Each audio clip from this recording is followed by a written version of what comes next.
All right, welcome back to the channel, everyone. For the past couple of days, I've been getting a couple of comments and questions regarding the type of content that I used to do back in the day.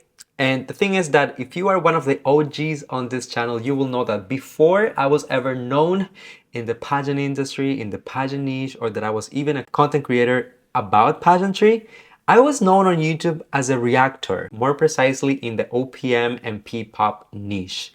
Now, probably nowadays, if you go and Google my name, most results have at least some sort of link to pageantry, but back in the day, that was really not the case. As a matter of fact, before I ever even uploaded my very first video on this channel that had anything to do with pageantry, I already had a 50,000 strong subscribers community that would gather here pretty much almost every single day to talk about all things music and vocals and music videos and so many different things. It was a lot of fun, and honestly, I look back at those days with a lot of love, appreciation, and I truly enjoyed what I was doing back in the day. So obviously, if I was enjoying so much and having such a great time, why did I ever stop making reaction videos? I didn't stop suddenly, it was kind of a progressive thing. So today I'm gonna give you some clarity, and I'm also gonna tell you what's next on this channel when it comes to music reactions. So go get your popcorn, your drinks, and your lip balm, if you remember, and let's get into it. In October or November 2023, I had something that was eye-opening happen to my channel. One morning I woke up and I received an email from YouTube telling me that my channel was no longer eligible for monetization because of reused content, meaning that there was a considerable portion of my channel that they felt like relied on other creators' content in order for me to even be able to upload something to YouTube.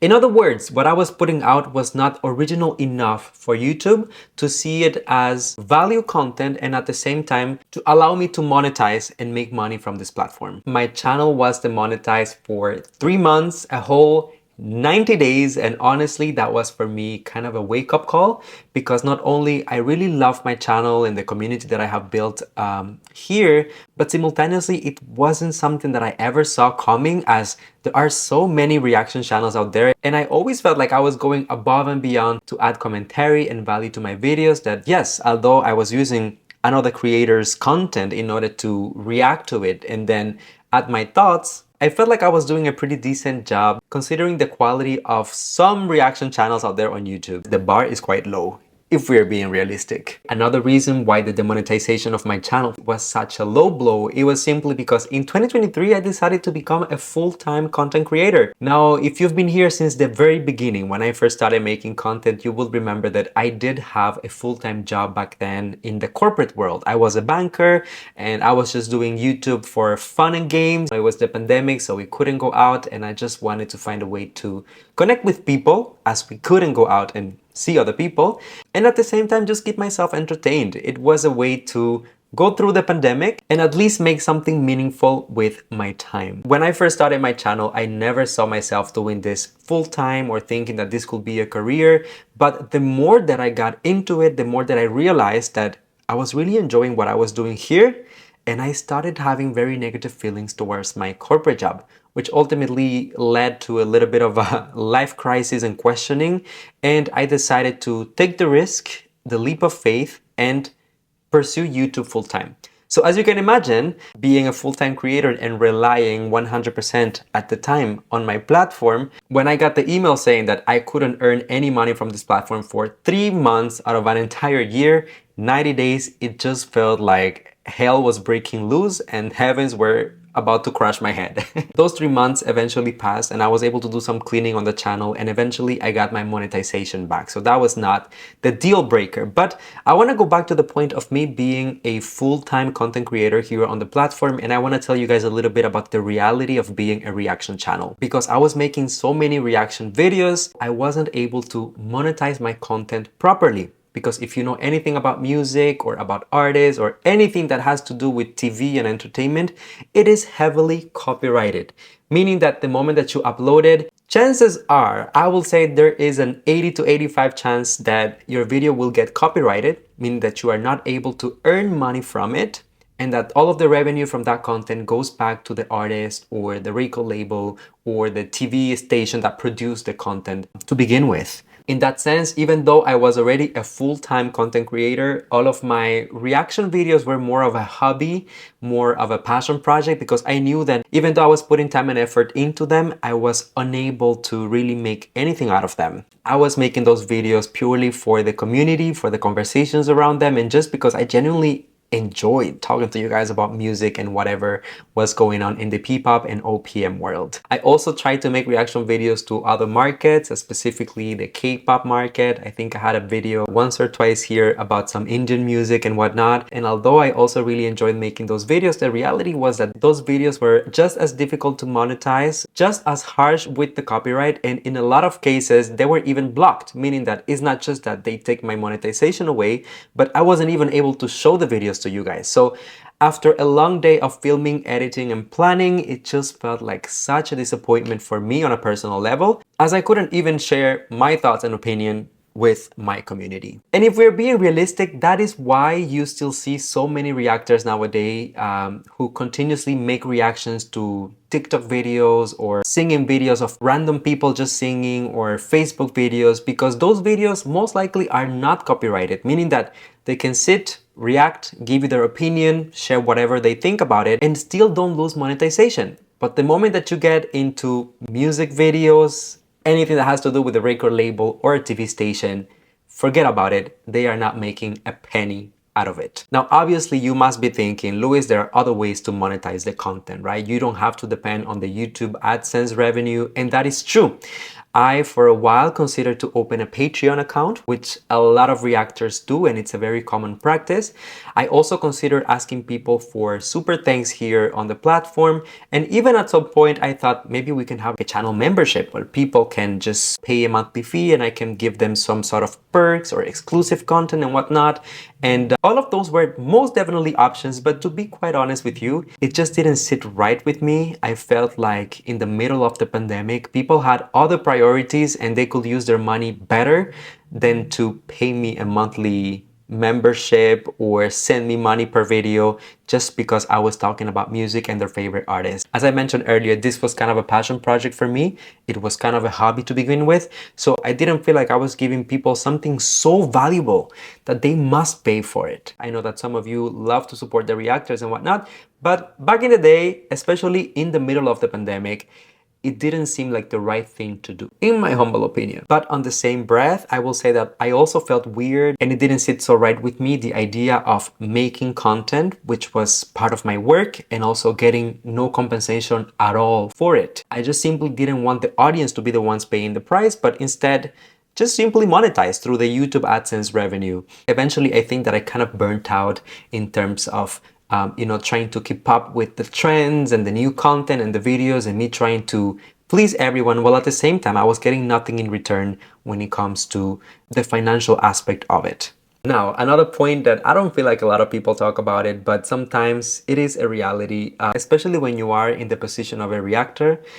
Fandom culture can be a little bit intense sometimes, and I will dare to go as far and say that it can be toxic at times. Whenever you start reacting to artists, the fans will flock to your channel. They will come to you, they will listen to you, they will wait for your videos, and you get this sense of community. But at the same time, fans are very passionate, they're very invested, they are very opinionated. So if you don't agree with them, if you don't share the same opinion, or if you don't know the full story or the full spectrum or the full extent of whatever you are reacting to, they can get a little bit defensive and protective of the artist, which honestly, it's normal. I don't blame them. I also feel the same way about the artists that I'm passionate about. But when you are in the receiving ends of the comments and the criticism, sometimes it can take a toll on you. Mental toll, most definitely, sometimes even a physical toll.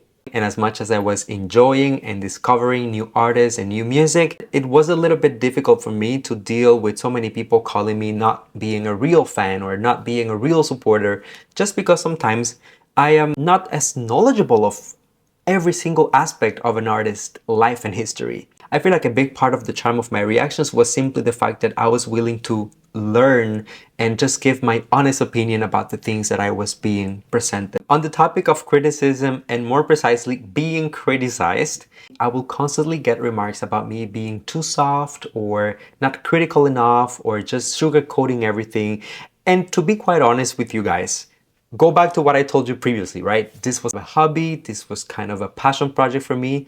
I was rarely getting any money out of these music reactions. If I'm gonna take time off my day and I'm gonna film and I'm gonna edit and I'm gonna put so much time and effort into these videos, at least I owe it to myself to react to something that I know that I would like, or an artist that I appreciate, or something that I think has a positive message.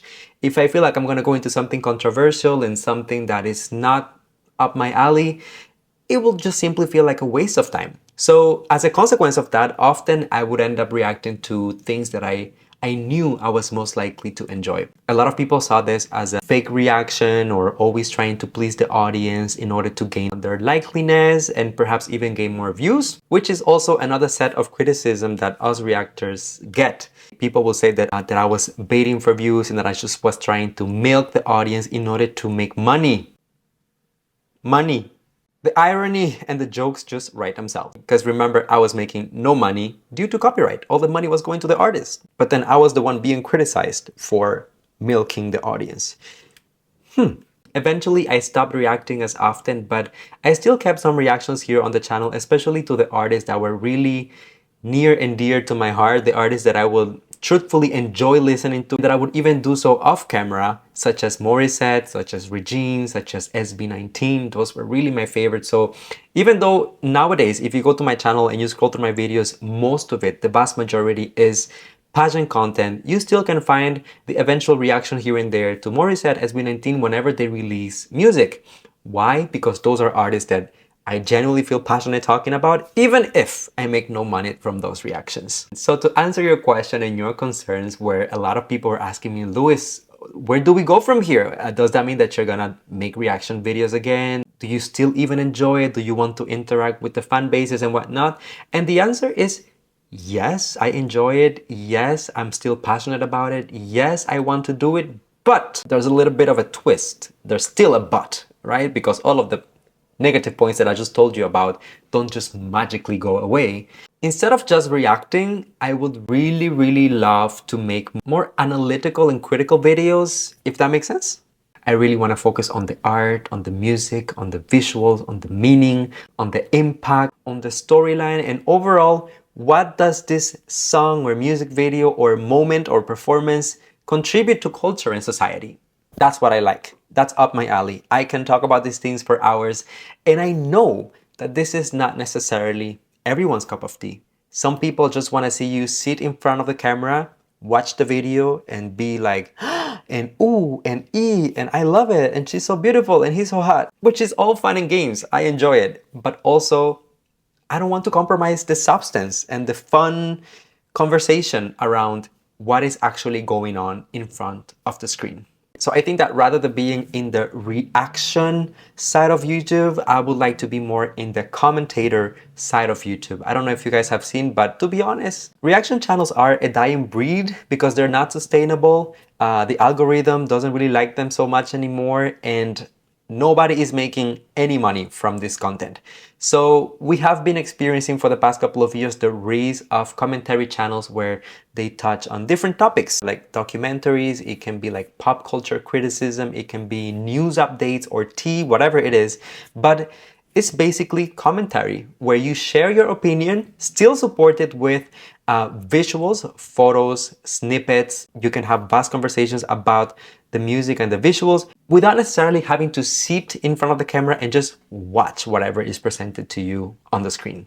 I am willing to try that if that's something that you guys are interested in. Now, to also address the financial aspect of it all, because remember, I'm still a full-time content creator and I can't just make content without any sort of compensation for my work. I think that I would like to activate the channel memberships here. And listen, I know firsthand, this is not for everybody. The way I see it, channel memberships, I'm not looking to create 100 different tiers and give you 1,000 different benefits and I'm gonna sell my soul for a couple of bucks a month. I want the membership to be as low as I possibly can make it, considering that YouTube takes a big chunk of the memberships, but also it's simply for the people who want to support me and the channel and who want to encourage me to continue making this type of content, knowing that in reaction videos, there is no money to be made. So whenever I'm putting time and effort into filming these videos and editing them and interacting with everyone, it's pretty much something that we're doing for fun. And once again, acknowledging that this format is not for everyone, and that is something that I'm very, very aware of. I know deep down that the people who resonate with this approach, who enjoy the deeper conversations, the critical approach, the analytical approach, will stick around, and that's okay.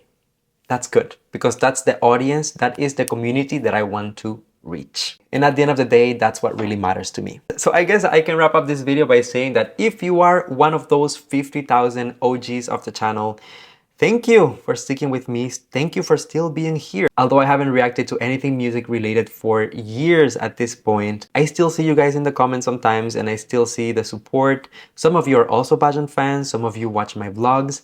And that means a lot. I don't take it for granted. So thank you for sticking with me through my rebrands, evolutions, experiments, and whatnot.